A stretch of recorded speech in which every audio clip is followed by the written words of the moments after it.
Sekarang ini setiap kali mau merayakan Paskah, kita melihat ada banyak dekorasi dibuat bahkan di jalan-jalan, di mana di sudut-sudut jalan ditaruhlah 3 buah salib, yaitu salib Yesus dan 2 penjahat. Menurut Pak Pendeta, apakah ini sesuatu yang benar? Bukankah juru selamat itu hanya Yesus? Dan seharusnya hanya 1 salib yang menebus atau menyelamatkan kita. Mengapa ditaruh 2 salib penjahat yang tidak menebus kita? Mohon jawabannya Pak Pendeta.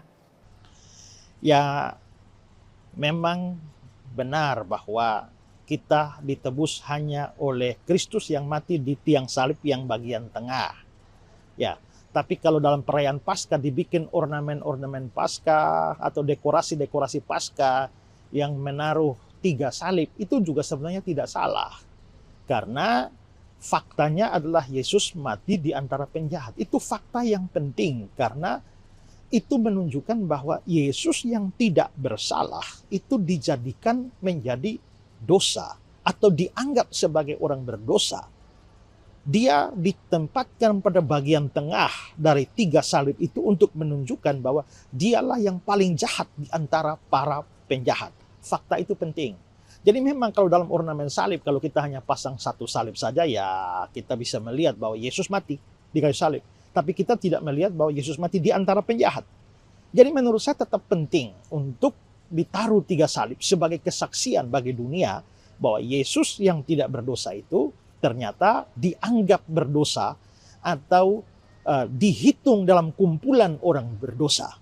Dan justru disitulah kebenaran Kristus itu menjadi bersinar. Ya, jadi menurut saya tidak ada salahnya, bahkan menurut saya adalah tepat kalau kita membuat ornamen atau dekorasi Paskah dengan 3 salib. Hanya dari Alkitab kita memang harus tahu dan harus percaya bahwa salib tengah itulah yang menyelamatkan kita. Ada orang yang mengatakan bahwa sebenarnya 3 salib di atas Golgota itu mewakili 3 jenis kematian. Ya, penjahat yang tidak bertobat itu adalah penjahat yang die in sin, mati dalam dosa. Sedangkan salib tengah, yaitu salib Kristus, itu adalah die for sin, mati untuk dosa. Tetapi penjahat yang satu lagi yang bertobat itu disebut sebagai die to sin, mati terhadap dosa. Jadi itu sebenarnya adalah perwakilan dari seluruh manusia. Kita tidak bisa mewakili salib tengah, yaitu salib Kristus, die for sin, mati untuk dosa. Itu hanya Kristus yang bisa mati untuk dosa. Tidak ada manusia bisa die for sin.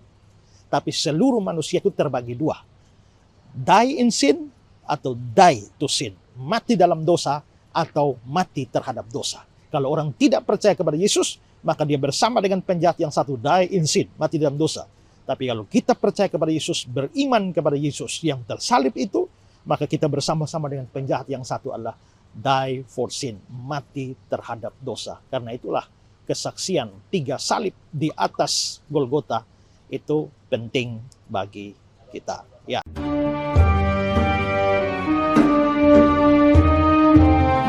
Amazing Holy Land, sebuah perjalanan rohani ke 3 negara, Israel, Yordania, dan Mesir.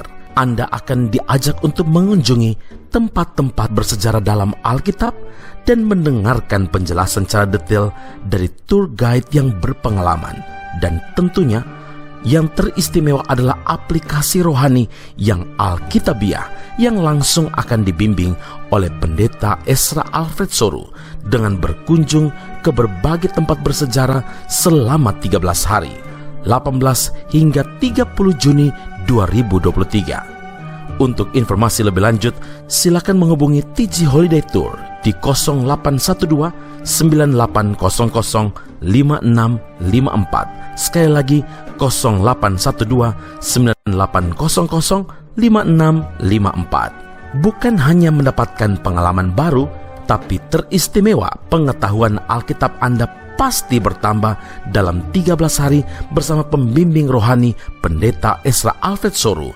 dalam Amazing Holy Land. Saat ini saya ada di lokasi Aquaduk namanya. Nah, Aquaduk ini adalah saluran air yang dibangun oleh Raja Herodes Agung. Tuhan Yesus memberkati.